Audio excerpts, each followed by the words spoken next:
How am I ever going to get this out? I think the more of this stuff I use, the worse it's going to get. Oh, hello, children of God. I was just trying to get a stain out of this shirt. See, I've got one of my favorite shirts here, and somehow it landed in the wrong hands, and someone marked all over it, and, well, I'm trying to get this out, but it seems to just be spreading further and further. And I'm worried now because, well, if I try to put it in the wash, what if it spreads to the other clothes? You know, that happened one time. I had a big red stain on something, and I washed some white stuff with it, and it all turned pink. And it really doesn't take much for things to spread when it comes to clothes and stains, and, well, when it comes to a lot of things, actually. A little can go a long way in the world of laundry stains, especially when you're dealing with dyes and colorful things. Oh, and if you don't believe me, check this out. How much do you think it would take to take this glass of water and change its color? For instance, if I'm using food coloring, how many drops do you think it will take to spread through this whole glass of water? Maybe 3, 4? Well, let's try it.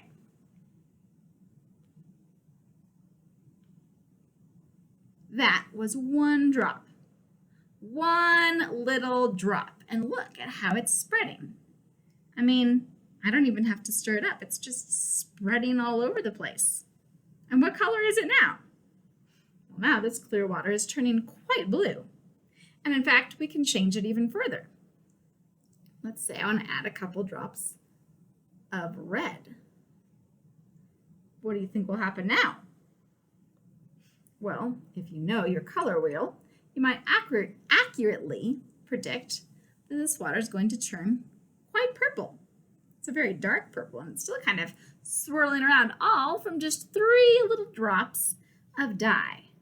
Now, what if I put those drops on something else? Something like clothing, perhaps. Or maybe I'll go with a safer bet. What if I put it on a coffee filter? How many drops of dye do you think it'll take to transform this coffee filter?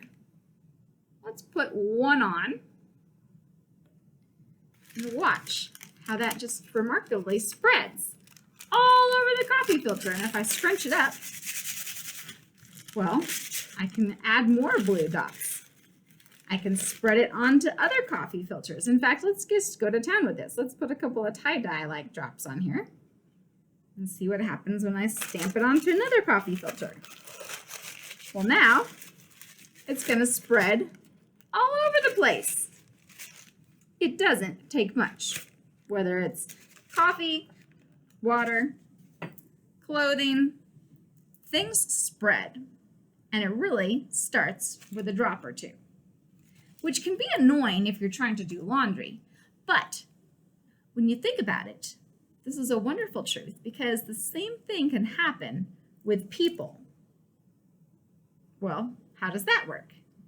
You see, God can use us to spread and share his love. And it starts with just a little bit. It starts with just 1 or 2 people. It starts maybe with you. When you look at the Bible, these stories are everywhere, and they're beautiful. If you read the book of Acts, we see the early Christian church. We see how things started with just this little bunch of disciples and spread everywhere across multiple countries. For instance, take a look at the life of the Apostle Paul. Paul was someone who started out against Christians, and then God transformed his life so that he would be used for Jesus. Well, Paul traveled to many places, and he told a lot of people about God and about Jesus, who he was and what he did. And it took amazing things to make this happen. Sometimes little sparks would lead Paul to a place. For instance, he had this vision that told him to go to a certain place, and while he was there, he met a woman named Lydia. Now, Lydia, speaking of purple things, Lydia made purple cloth, which in those days was very special and very expensive. They didn't just have this kind of dye lying around. They had to make it themselves. Anyway, Paul met Lydia, and told her about Jesus. Well, she was so transformed by this story that right away she was baptized and told the rest of her family about Jesus. And her whole house was baptized. And then she became a very important part of a church that was made in this town called Philippi. If you've ever read the book of Philippians, that was who Paul was writing to, but that's another story. Anyway, Lydia was very influential in this church. And from this church, the gospel continued to spread. The word of Christ continued to be shared and traveled to other people. And it started with something very small. It started with Paul.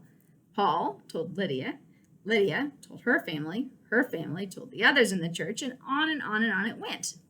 It started very small, but very quickly it spread, just like those little drops spread pretty quickly to make this whole thing different. These little drops spread and made other things different. Well, Lydia was just one person, one household. Paul was just one person. But through people like that, God was able to spread the good news of his son to others, to other people, to other places, to other countries. And the wonderful news is that it wasn't just in the book of Acts. Acts gives us this great history of the church, but it also encourages us to remember that you can be that one person too. When you tell people about Jesus, when you pass God's love on to others, it can spread. It can grow too. Might even just be something kind that you say, a smile that you give someone. They might feel better and pass that on to someone else, who passes it on to someone else, and on it goes, and on it grows. God can use you. He wants to use you. You just have to be willing. Ask God to use you. And look for ways that he can. Look for ways that you can show love to other people. Look for ways that you can encourage others.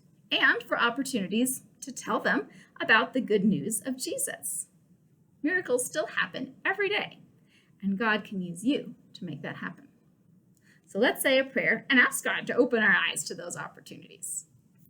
Dear God, thank you for using me to share your love and to share the good message of Jesus with those around me. Help me find opportunities to demonstrate your love.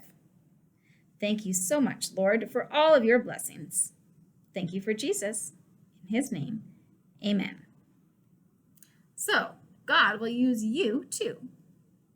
Get ready. You never know what opportunities will come your way. So, go make some disciples. Come back and see us again because we have new messages and crafts every week for you and your ministry, wherever and with whomever that might be. See you next time.